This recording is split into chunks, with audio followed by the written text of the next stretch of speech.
Magnetic particle testing में आज हम लोग देखेंगे करंट, विद्युत। फ्लेमिंग्स एक वैज्ञानिक थे जिन्होंने right versus left hand rule बनाया है। Right and left hand rule यानी दाहिना हाथ और बायां हाथ का एक नियम बनाया उन्होंने।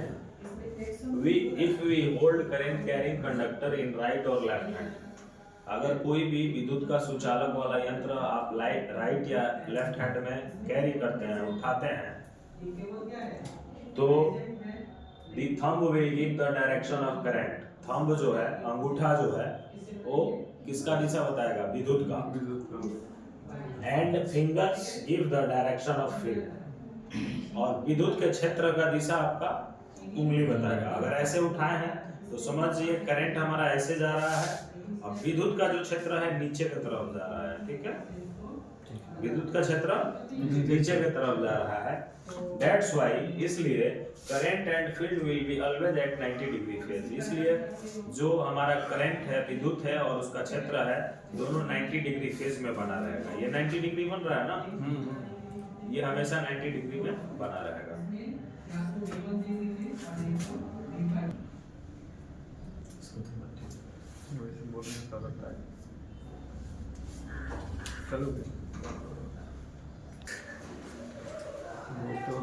सबसे पहला मेथड है करंट का एसी, अल्टरनेटिव करंट। इसमें क्या होता है, हमारा करंट जो है प्लस माइनस ऑटोमेटिकली ट्रेवल करते रहता है। Current change its direction automatically through every half cycle. विद्युत जो है वो अपना साइकिल में प्रत्येक हाफ साइकिल के बाद परिवर्तन करता है, एक प्लस में एक माइनस में। तो हम लोग देखते हैं, हम लोग जो एसी करंट होता है उसमें गर्म ठंडा ये सब प्लस माइनस कुछ नहीं देखता है। डीसी में किसी में भी जोड़ देंगे वो ऑटोमेटिक हो जाता है। क्यों होता है? क्योंकि ये एवरी हाफ साइकिल पे अपना डायरेक्शन को चेंज करता है, इसलिए उसमें प्लस माइनस का झंझट नहीं है। In AC current change its direction through every half cycle, the field will concentrated at the surface. कह रहा है कि एसी करंट में विद्युत जो है अपना हाफ साइकिल के बाद से डायरेक्शन बदलते रहता है, इसलिए ये क्या करेगा? सतह पे कंसंट्रेट करेगा।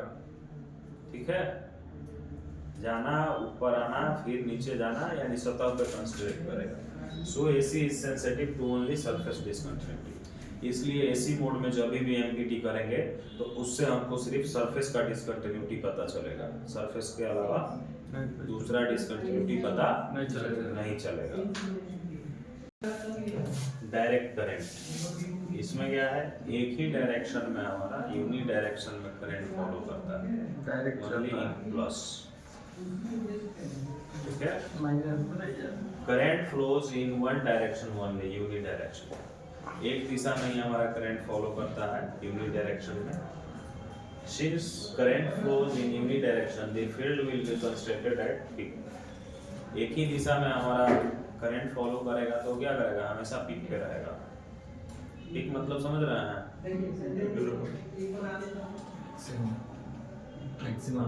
मैक्सिमम पे रहेगा अपने, क्योंकि एक ही दिशा पे है। So DC is sensitive to subsurface discontinuity। इसलिए डीसी करंट में हम जब भी एमपीटी करेंगे वो हमारा सबसे ज़्यादा बेहतर DC current subsurface discontinuity के लिए रहेगा। ठीक है, HWDC, half wave direct current.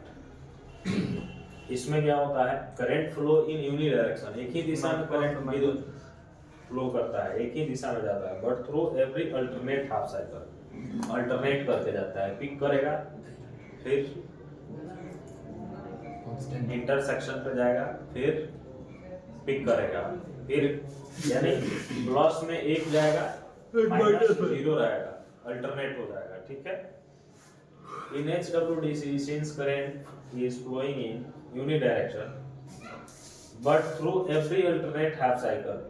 कह रहा है कि HWDC में चूंकि विद्युत हमारा एक ही दिशा में फ्लो करता है, लेकिन प्रत्येक अल्टरनेट हाफ साइकिल के बाद the field will be concentrated at an average।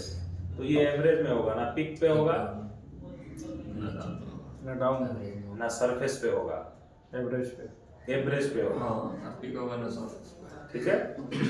Show HWDC is sensitive to both surface as well as subsurface discontinuity, इसलिए इसको इस करंट को आप दोनों जगह यूज में ले सकते हैं, दोनों डिफेक्ट इससे पता चल जाएगा। सरफेस इक्विपमेंट, इक्विपिंग और assembling different component to perform a given task. Equipment का क्या काम होता है? इक्विपमेंट क्या होता है? इक्विपिंग करता है, असेंबल करता है अलग अलग यंत्र को, और जो काम रहता है उसको पूरा करता है। ठीक है।